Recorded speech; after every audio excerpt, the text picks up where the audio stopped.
peux remettre le premier verset. Tout premier. Psaume à chanter le jour du sabbat. Donc le sabbat, qu'est-ce que c'est? Le sabbat, en fait, pour la religion juive, le sabbat, c'est le jour du repos. Donc c'est le jour de farniente, c'est le jour de vacances, on est tranquille. Okay, et en fait, tout à l'heure, on parlait avec Matt, parce qu'à la base, c'était Mathieu qui devait prêcher, mais on ne savait pas trop. Donc on disait, est-ce que c'est toi, est-ce que c'est moi? Et on partageait un peu sur ce sur quoi le Seigneur travaillait nos cœurs. Et je lui partageais quelque chose qui me travaillait pas mal aujourd'hui. C'est le fait que l'été approche. Okay, l'été approche, les vacances approchent, pour ceux qui en ont. Et l'été, souvent, qu'on le veuille ou non, c'est propice souvent à un relâchement. C'est propice souvent à des chutes dans notre marche avec Dieu. C'est propice souvent à des erreurs, où l'ennemi est plus en pression sur nous parce que nous, on a tendance à se relâcher. Et souvent, je vous l'ai déjà dit, mais que moi, j'aime les vacances, mais d'un côté, je n'aime pas parce que des fois, j'ai tendance à me relâcher dans ma marche avec Dieu, dans mon attachement à Dieu. Et c'est ce que font les vacances. Et on partageait là-dessus. Et vous allez voir plus loin dans le psaume, le vif du sujet, on va y rentrer. Mais je suis tombé sur ce premier verset qui dit psaume à chanter le jour du sabbat. Et c'est un psaume qui était à chanter le jour du repos, d'accord, le jour de vacances, si vous voulez, le jour où on fait rien, où on est inactif. Et on va voir que dans ce psaume-là, le Seigneur veut nous donner des clés.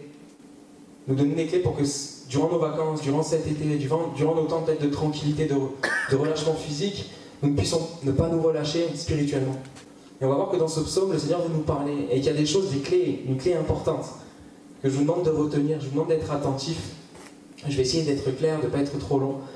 Mais ce que Dieu veut, ce que Jésus veut pour chacun de nous, chacun de vous, c'est que nous puissions vivre une vie, c'est vrai, mais un été sans échec. Que nous puissions rester fermes, rester attachés à Dieu tous les jours de notre vie. Mais ce qui travaillait mon cœur aujourd'hui, c'est aujourd'hui, on allait se balader avec Lolo en ville, on a pris une glace, tout ça, il fait beau, il fait chaud. Et on voit que l'été approche, l'été il est déjà là. Et toutes les dernières années qu'on a eues, tous les étés, il y a eu des échecs, il y a eu des blessures au milieu de la jeunesse. Parce que le diable, qu'on le veuille ou non, il ne se croise pas les bras. Mais ce qu'il veut, c'est nous détruire. Ce qu'il veut, c'est te détruire. Et alors qu'on se relâche peut-être l'été, pendant les vacances, lui, il ne se relâche pas du tout, au contraire. Il met les bouchées doubles. Et on va voir qu'au travers de ce psaume-là, à chanter le jour du sabbat, le Seigneur a des clés pour nous. On va relire le verset 6-8, s'il te plaît. Que tes œuvres sont grandioses, éternelles, que tes pensées sont profondes. L'insensé n'y connaît rien, le sot ne peut les comprendre. Si les malfaisants croissent comme l'herbe, si tous les méchants sont si florissants, c'est pour périr à jamais. Mon premier point, c'est celui-ci. Ce qui t'attend si tu te détaches des choses de Dieu. Moi, j'en ai déjà fait les frais dans ma vie. Le malfaisant, là qu'on vient de lire, le malfaisant, c'est celui qui ne cherche pas les choses de Dieu. C'est pas quelqu'un de très méchant, d'un gros méchant, mais quand on regarde le mot hébreu utilisé, le malfaisant, c'est quelqu'un qui est incroyant, qui ne croit pas aux choses de Dieu, qui ne s'attache pas aux choses de Dieu. Et combien des fois on peut être chrétien, venir à l'église et ne pas s'attacher aux choses de Dieu? On peut vivre notre vie chrétienne, on peut être même baptisé, mais à un moment de notre vie, ne plus s'attacher aux choses de Dieu. Et ce qui se passe ici, c'est pour périr à jamais, on vient de le lire, c'est le mot shamad, qui veut dire détruire, exterminer, anéantir. Et combien c'est ce que le diable veut faire dans ta vie? C'est ce que le diable veut faire dans ma vie. Et peut-être qu'aujourd'hui, à l'heure d'aujourd'hui où je te parle, tout va bien. Il y en a qui disent non, pas du tout. Peut-être ça va pas, mais il y en a peut-être pour qui ça va actuellement. Et tu entends ça et tu te dis, ouais, ok, j'entends ce que tu me dis, c'est vrai ce que tu dis, mais aujourd'hui tout va bien. Mais la Bible dit, celui qui est debout prenne garde de ne pas tomber. Et combien c'est important de ne pas se croire debout, de ne pas se croire ferme, parce que moi, toutes les fois où j'ai pu me croire debout, l'ennemi m'attendait derrière, et paf, il me fait tomber. Et c'est pour ça d'avoir toujours à l'esprit. Et je crois que c'est Pierre dans la Bible qui dit quelque chose comme « je n'ai pas peur de vous répéter les choses », parce que c'est bon de se souvenir. Et le Seigneur dira « veillez et priez ». Et un chrétien doit veiller. Et nous devons veiller et nous préparer à ce que l'ennemi vienne. Parce que si je me dis « tout va bien, j'ai pas de souci à me faire », ok, l'ennemi regarde, il rôde autour de nous comme un lion rugissant, on connaît ce texte-là, pour chercher qui il dévorera. Et moi, ce que je veux, et ce que le Seigneur veut, je le crois ce soir, c'est que nous puissions nous préparer et être toujours lucides. Parce que l'été, les vacances, c'est prompt à la distraction. Et on se laisse distraire, mais l'ennemi, lui, il n'est pas distrait du tout. Lui, il a un objectif nous détruire, nous exterminer, nous anéantir. Pas physiquement, mais spirituellement dans ta marche avec Dieu. Il veut que ta relation avec Dieu soit coupée. Il veut que ta vie avec Dieu, finalement, tu puisses mourir spirituellement. Et c'est ce que le diable veut faire. Et ce qu'on lit dans ce texte-là, c'est ce qui attend ceux qui ne recherchent plus les choses de Dieu. Shama, détruire, exterminer, anéantir. Et si les malfaisants croissent comme l'herbe, là il nous est dit que ces personnes-là, ils vont grandir, il va y avoir une croissance, mais comme l'herbe. Et l'herbe, ça n'a pas de profonde racine. Il n'y a rien de solide. D'accord, dans l'herbe, on peut l'arracher facilement à la main. C'est pas quelque chose de solide, de profondément enraciné. Et quand on ne recherche pas les choses de Dieu, quand on ne s'attache pas aux choses de Dieu, nos racines ne sont pas profondes. Et l'ennemi de nos âmes, le diable, n'aura pas de mal à nous déraciner. Si je ne vais pas régulièrement dans la présence de Dieu, si je ne vais pas régulièrement dans la Bible chercher ce que Dieu veut me dire, si je ne vais pas régulièrement à l'église, si je ne vais pas régulièrement prier, chercher Dieu, mais mes racines, il ne faut pas qu'on se fasse des films, qu'on se mente à nous-mêmes. Nos racines ne vont pas aller en profondeur. Mais nous devons rechercher les choses d'en haut, nous devons rechercher les choses de Dieu. Si nous ne voulons pas périr. Périr à jamais, c'est dur, périr à jamais. C'est pas juste tomber, c'est périr à jamais. Et c'est ce que le diable veut faire. Et c'est important qu'on en soit conscient. Je ne veux pas vous faire peur, mais un petit peu peut-être. C'est ce que le diable veut faire. Il ne veut pas juste que tu rates un dimanche à l'église. Il ne veut pas juste qu'un matin tu lises pas ta Bible. Il veut que tu périsses à jamais dans ton âme. Il veut que ta marche avec Dieu se soit coupée et qu'on n'en parle plus. Lui, il veut arracher les racines. Il veut te déraciner. Et quand on déracine quelque chose, il n'y a plus rien qui pousse. Ok ? Et si on n'a pas de racines profondes, alors on est semblable à de l'herbe. Et nous déraciner, ce ne sera pas un problème pour nous. Ça, c'est ce qui attend ceux qui ne recherchent pas les choses de Dieu. Mais c'est tout l'inverse. Pour ceux, au contraire, qui vont s'attacher aux choses de Dieu. C'est tout l'inverse. Pour ceux qui vont chercher à s'attacher aux choses qui plaisent à Dieu. Pour ceux qui vont s'attacher en particulier à l'Église. Et c'est de ça, entre autres, que je veux vous parler ce soir. De s'attacher à l'Église. On va lire versets 11 à 15, toujours dans le même psaume. Mais tu me remplis de force, je suis comme un buffle. Tu répands sur moi l'huile parfumée. Mon œil regarde sans peur tous mes détraqueurs. Mon oreille entend sans crainte tous mes agresseurs qui s'emploient au mal. Car le juste pousse comme le palmier. Vous voyez la différence avec l'herbe. Car le juste pousse comme le palmier. Il s'élève comme un cèdre du Liban. Bien planté dans ta maison éternelle, ils fleurissent sur les parvis du temple, de ton temple, notre Dieu. Ils seront féconds jusqu'en leur vieillesse. Ils resteront pleins de sève et de vigueur. Là, la différence, elle est flagrante. Entre de l'herbe et le palmier ou le cèdre du Liban. Là, il y a de la solidité, il y a quelque chose de solide, il y a quelque chose qui grandit déjà beaucoup plus, mais dans les deux sens. En profondeur et en attitude. En profondeur et en attitude. Mais là, la différence, c'est quoi? C'est dû à quoi? Bien planté dans la demeure de l'Éternel. Bien planté dans la demeure de l'Éternel. Et vous savez, Dieu a instauré l'Église. Jésus a instauré l'Église. Jésus dira à Pierre, tu es Pierre, et sur cette pierre, je bâtirai mon Église. L'Église, c'est ce que Dieu a voulu instaurer. C'est pas pour rien, c'est pas pour faire joli que Dieu a instauré l'Église, mais c'est que ça a une utilité. Plusieurs, beaucoup. Mais l'Église, si on y est bien planté, c'est ce qui va nous enraciner dans les choses de Dieu. C'est ce qui va nous rendre solides, nous rendre forts dans le combat, dans l'épreuve. Et moi, j'ai pu l'expérimenter aussi. J'ai pas toujours été aussi assidu à l'église. Là, je suis le pasteur jeunesse, alors entre guillemets, j'ai pas le choix. Mais c'est une protection. Merci Seigneur. Mais avant, c'était pas ça. Je me rappelle à une époque où je faisais mes études sur Aix, où Vincent, le vendredi, il m'appelait. Vincent, c'était l'ancien pasteur de la jeunesse de Saint-Max, où il m'appelait, il me disait, ce serait bien que tu viennes. Et moi, je disais, oh, j'ai une grosse journée, je me sens pas de venir. J'ai eu cette période-là, moi. J'ai pas toujours été là tous les vendredis, tous les mardis, tous les dimanches, tous les jeudis. Mais j'ai eu une époque où je me sentais pas, parce que j'étais des fois fatigué, etc. Mais Vincent, il était derrière moi à me dire, il faut que tu viennes, c'est important que tu viennes. Et aujourd'hui, je le remercie. Parce que je me rends compte que c'est important de s'attacher à l'Église. Et là, on voit la différence dans ce psaume-là. C'est on voit ceux qui ne recherchent pas les choses de Dieu, qui sont semblables à de l'herbe, sans racines, sans solidité, sans profondeur, et ceux, au contraire, qui sont bien plantés dans la demeure de l'Éternel, et eux, c'est tout l'inverse. Ils sont enracinés en profondeur, et ils sont bien élevés au-dessus. Et vous savez, la capacité du palmier et du cèdre du Liban. Le palmier a cette capacité de résister aux fortes chaleurs. Alors que le soleil tape fort, alors qu'il est dans un endroit désertique, le palmier a cette capacité de résister aux fortes chaleurs.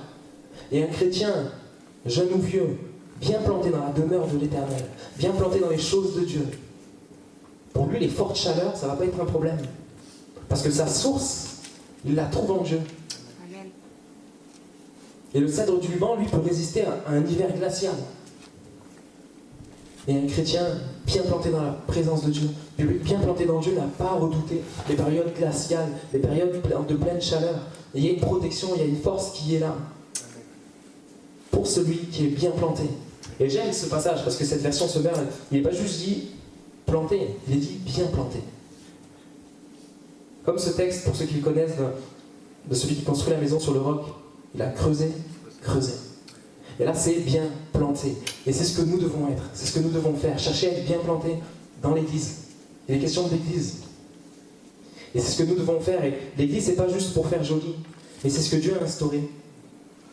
Et je voudrais juste parler de 3 choses qu'on trouve dans l'Église, entre autres. On pourra en dire plus, mais j'en ai noté 3.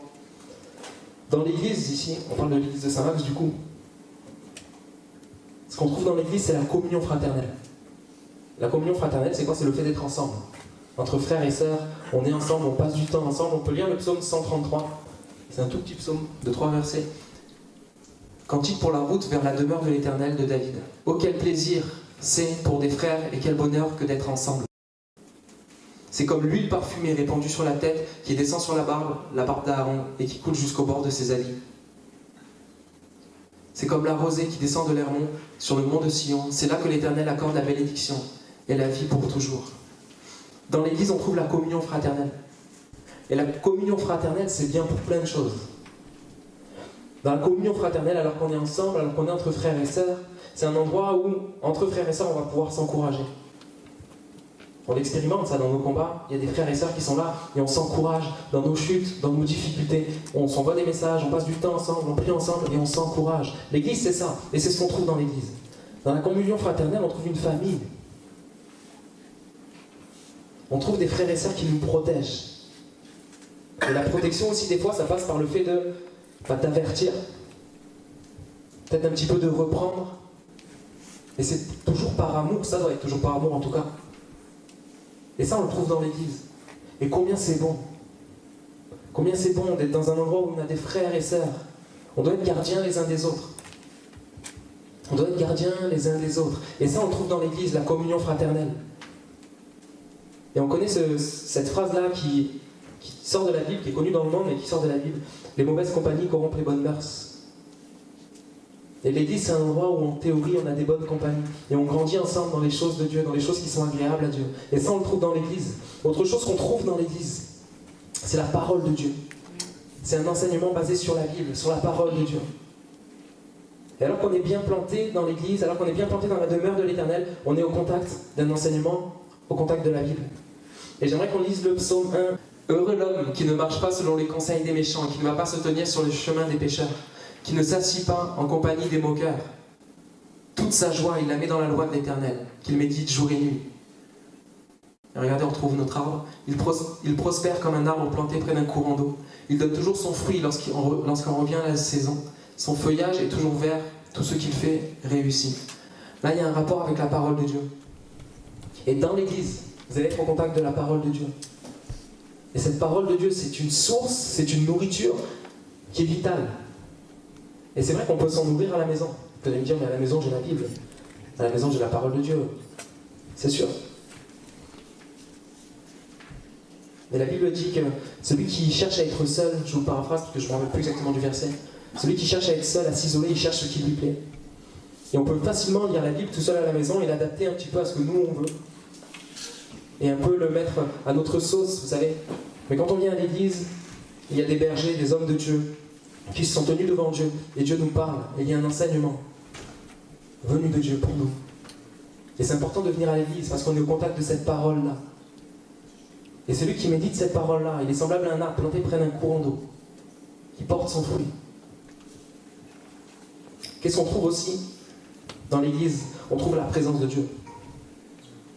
On lit Ézéchiel 47, verset 12.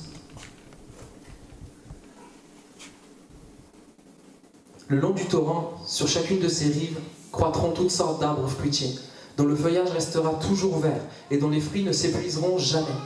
Chaque mois, ils porteront de nouveaux fruits grâce aux eaux provenant du sanctuaire qui les arroseront. Leurs fruits seront bons à manger et leurs feuilles serviront de remède. Là, on voit qu'il y a un torrent qui sort du sanctuaire du temple. Et dans l'église, il y a la présence de Dieu. La Bible dit que là où 2 ou 3 sont assemblés en mon nom, Jésus dit « Je suis au milieu d'eux ». Et il y a la présence de Dieu. Ce qu'on ressent ici quand on vient, ce qui nous traverse, ce qui nous bouleverse, c'est la présence de Dieu. Ce qui fait qu'on sent quelque chose ici qu'on ne ressent pas ailleurs, c'est la présence de Dieu qu'on ressent. Et combien, moi aujourd'hui, je ne peux plus m'en passer parce que c'est tellement bon la présence de Dieu.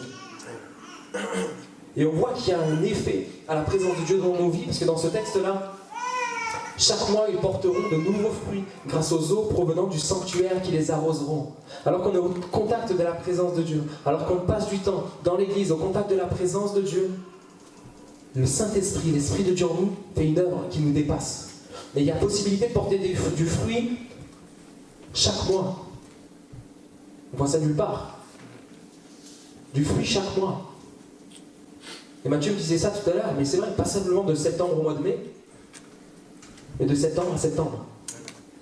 C'est pas de septembre à mai, puis l'été, ça va un peu moins bien. Mais alors qu'on est bien planté dans l'église, bien planté dans la présence de Dieu, et là le Saint-Esprit fait une œuvre en nous, qui nous renouvelle et qui nous fortifie. On a tous déjà chuté, on a tous déjà failli, de quelque façon que ce soit. Mais là, ce soir, il y a un rappel, où Dieu veut nous ramener à quelque chose d'essentiel. C'est que sans l'église, on ne pourra pas durer très longtemps. Ne croyons pas que sans être bien planté dans l'église, on pourra aller jusqu'au bout de notre marche chrétienne. Non. Nous devons être attachés à l'église, nous devons être plantés dans l'église. Je vais demander aux musiciens de revenir, j'ai bientôt fini. C'est indispensable. Et si tout va bien aujourd'hui, je t'en prie, je t'en supplie. Retiens ça. Il faut que tu sois bien planté dans l'église. C'est ce qui va te protéger. Et moi, ça m'attriste énormément quand les étés derniers, quand j'ai appris des échecs, quand j'ai appris des chutes chez certains jeunes. Parce que nous, on veut tout faire pour que ça n'arrive pas. Mais d'un côté, on est limité, dans le sens où nous, on prie pour vous. On prie les uns pour les autres. Mais le fait de s'attacher dans l'église, c'est un choix qui est personnel. Et que moi, je ne peux pas faire à votre place. Mais le Seigneur nous parle ce soir parce qu'il veut que cet été ne soit pas un été d'échec, mais un été de victoire, un été où on va plus loin. Et où on puisse pousser comme le palmier, comme le cèdre. Ça parle d'une croissance, ça parle d'un progrès, ça parle d'aller plus loin. Et c'est ce que le Seigneur veut faire dans ta vie, il veut t'amener plus loin. Et ça passe, c'est clair, par un temps d'intimité, une vie d'intimité avec Jésus, avec Dieu à la maison. C'est clair, c'est pareil, c'est vital. Mais l'église aussi. Et si tu as tendance à rater l'église pour quelque raison que ce soit, revois tes priorités. C'est pas revenir à l'église pour rejoindre une religion. Nous, on vous donne. Quand vous venez pas, on ne vous envoie pas un texto pour vous fliquer ou pour dire tiens, t'es pas venu, c'est pas bien. C'est parce que moi je sais que le fait de ne pas venir, c'est l'ennemi est derrière. Et l'ennemi fait un jeu qui veut, il vous laisse croire que c'est tranquille, c'est pas grave. Mais l'ennemi veut épuiser la source. Vous savez, on est des vases d'argile tous. Nous sommes tous des vases d'argile. Et il n'y en a aucun qui est plus beau que l'autre. Il y en a aucun, personne n'est fort ici. Le seul qui est fort, c'est Jésus. Mais personne dans cette pièce est fort. On est tous des vases d'argile. Il y a un vase, quand on le vide, et bien, au bout d'un moment, il se vide, il n'y a plus rien. Et quand on ne vient plus à l'église, et bien, le vase se vide. Ok, le vase se vide. Et au bout d'un moment, quand il est vide, qu'est-ce qu'on fait? Il faut essayer de vivre vide comme ça. Et vous n'allez pas tenir longtemps. Il faut revenir, il faut être planté, placé dans l'église, là où Dieu va déverser, là où Dieu va renouveler, là où Dieu va fortifier, là où Dieu parfois, c'est vrai, va reprendre, mais par amour pour sauver. Et il faut que tu revoies peut-être tes priorités pour être bien planté dans l'église. Et c'est pas, je le redis, c'est pas juste pour rejoindre une religion. C'est pour que dans ta vie tu puisses aller plus loin. Pour que dans ta vie tu puisses grandir. pour que dans ta vie tu puisses te relever d'échecs et aller de plus en plus loin. Et là où tu es tombé hier, demain tu auras la victoire. Il faut que tu te laisses renouveler, il faut que tu te laisses remplir. Et quotidiennement, que tes racines aillent en profondeur, dans le torrent, dans la présence de Dieu, dans la parole de Dieu, dans la communion fraternelle. Laissez le Seigneur te travailler, te façonner. Il faut que tu sois bien planté dans la présence de Dieu. Je voudrais qu'on lise Ésaïe 40, versets 30 à 31. J'ai bientôt fini. Les jeunes gens se lassent et ils s'épuisent. Et même les robustes gaillards tombent. Mais ceux qui comptent sur l'Éternel renouvellent leur force. Ils prennent leur envol comme de jeunes aigles. Sans se lasser, ils courent, ils marchent en avant et ne s'épuisent pas. On peut le remettre. Tu peux remettre le verset 30 s'il te plaît. Juste le verset 30. Les jeunes gens se lassent et ils s'épuisent. Et même de robustes gaillards tombent. On est tous les mêmes. Ok? Ça c'est nous tous. On est tous des jeunes gens ou des robustes gaillards, mais on tombe tous. Il n'y en a aucun qui est plus fort. On tombe tous. Et ça c'est notre lot à tous. Si nous ne comptons pas, si nous ne nous attendons pas à Dieu. Si nous ne choisissons pas Dieu comme la source de notre vie. La présence de Dieu comme la source de notre vie. Ça c'est notre lot à tous. Tu peux le remettre le 30 s'il te plaît. Les jeunes gens se lassent et ils s'épuisent. Est-ce que c'est pas notre cas des fois? Dans notre marche avec le Seigneur, on se lasse, on s'épuise. Même dans notre marche sans Dieu, avant qu'on connaisse Dieu, on vivait une vie et on se lassait, on s'épuisait, on était comme sous un poids. Et même de robustes gaillards tombent. J'ai beau avoir de grosses compétences peut-être. Mais sans Dieu, nous ne sommes rien. Mais il y a une option, il y a une possibilité différente. Mais ceux qui comptent sur l'Éternel renouvellent leur force. Et vous savez ce qui est beau dans le mot renouvelle, je regardais tout à l'heure. C'est le mot shalaf. Et ça veut dire repousser, reverdir. Repousser, reverdir. Entre parenthèses, arbre, c'est ce qui est écrit dans le dictionnaire. Et c'est exactement ce que le Seigneur veut faire. Peut-être que, je ne sais pas où il en est, l'arbre que tu es, je ne sais pas où tu en es. Mais le Seigneur veut faire reverdir quelque chose. Le Seigneur veut faire regrandir quelque chose. Repousser quelque chose pour aller plus loin et que tu puisses être ce cèdre ou ce palmier qui résiste aux fortes chaleurs. Et ça passe par un temps, par une vie bien plantée dans la demeure de l'Éternel. Ça passe par une vie bien plantée dans l'Église. Et pas juste un petit peu, mais bien plantée, ça veut dire totalement. Ça veut dire que j'accepte l'Église dans son ensemble. J'accepte l'Église, la communion fraternelle. J'accepte l'Église, la parole de Dieu, l'enseignement qui y est apporté. J'accepte l'Église, j'accepte la présence de Dieu, l'Esprit de Dieu qui peut-être parle des fois. Je veux être bien planté dans la présence de Dieu. Mais ceux qui comptent sur l'Éternel renouvellent leur force. Ils prennent leur envol comme de jeunes aigles. Sans se lasser, ils courent. Ils marchent en avant et ne s'épuisent pas. Vous savez, je disais tout à l'heure, là sur ma chaise, je parlais de l'été, ok, je parlais de l'été, je parlais des combats qui sont plus rudes l'été, etc. Et ils prennent leur envol comme de jeunes aigles. Et je regardais qu'en général, les jeunes aigles s'envolent fin juillet. C'est rigolo. Je disais ça tout à l'heure sur ma chaise. Et en plein été, alors qu'on est au milieu de l'été, c'est possible d'être encore au-dessus. C'est pas de se croire au-dessus, mais c'est que le Seigneur nous porte. Amen, amen, amen. Et c'est possible en plein été, en plein milieu de la chaleur, en plein milieu des combats, des tentations. C'est possible d'être au-dessus, de voler comme l'aigle et de ne pas se laisser toucher peut-être par les circonstances, par les difficultés. Mais c'est possible que pour ceux qui comptent sur l'Éternel. Amen, amen. Et qui comptent sur l'Éternel, c'est qui se confient, qui s'attendent à, qui cherchent ardemment l'Éternel. Et ça se passe à la maison, mais ça se passe dans l'église aussi. Et si tu veux ne plus peut-être tomber dans ce dans quoi tu es tombé avant, si tu veux vivre un été ou une vie, parce que c'est pas juste l'été, comprenez bien, c'est pas bon, ok, je vais venir faire l'été, puis en septembre on se relâche, mais c'est toute notre vie. Ok, c'est toute notre vie. Il porte son fruit chaque mois. Amen. Ce que Dieu veut faire de toi, c'est un jeune, quelqu'un qui est ferme, quelqu'un qui tient ferme, quelqu'un qui est élevé, comme le cèdre, comme le palmier, comme l'aigle.